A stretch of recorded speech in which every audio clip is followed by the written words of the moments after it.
Hey everybody, I just wanted to come in and change a couple things because as I looked at the video I noticed I think my shadows would be more this way, and that was kind of bothering me as I watched the video over and over again.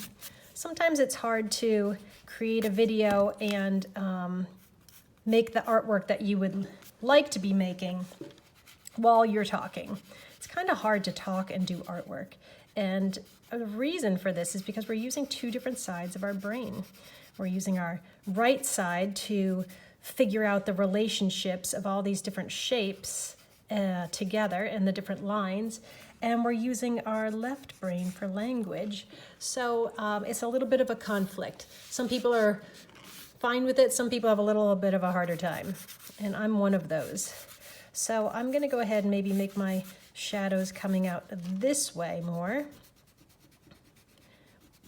And that seems to make a little bit more sense to me, that the light would be hitting and they would be coming out that way.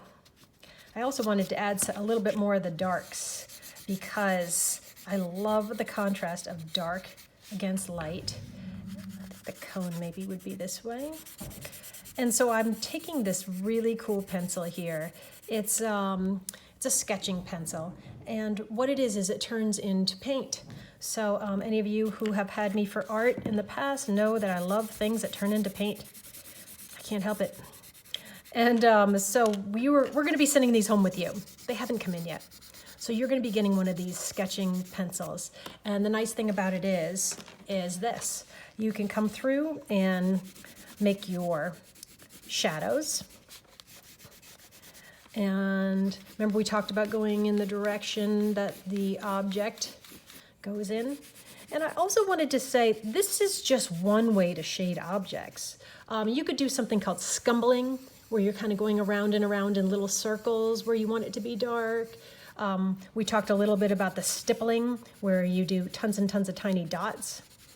And that takes a while. And I'm just doing some kind of a mixture of kind of hatching, where I'm doing lines, lots of lines that end up blending together. Okay, let's see this in action. I'm hoping you're gonna be able to see it show up a little bit. So you come through with the paintbrush and you can turn these pencils into a nice dark value. It almost is just like paint, so that if I don't want this area getting too dark right now, I want to be careful, so I could just go rinse off my brush and then kind of blend the colors together a little bit more. Because look at how dark it makes it. So the only thing you need to be careful of is retaining that dark, medium, and light. Very important for artwork, boys and girls, dark, medium, and light. I promise you, this isn't just a useless exercise. This is the key to art, is being able to make value tones. Let's make this nice and dark in here too. And the fun thing about these pencils is you don't even really need to cover the whole surface. They'll do it for you once you add water, creating those intense darks. Okay, remember, I need to see this to give you guys credit. You don't want to have no credit for art this week for not doing the project. So go ahead and take a screenshot.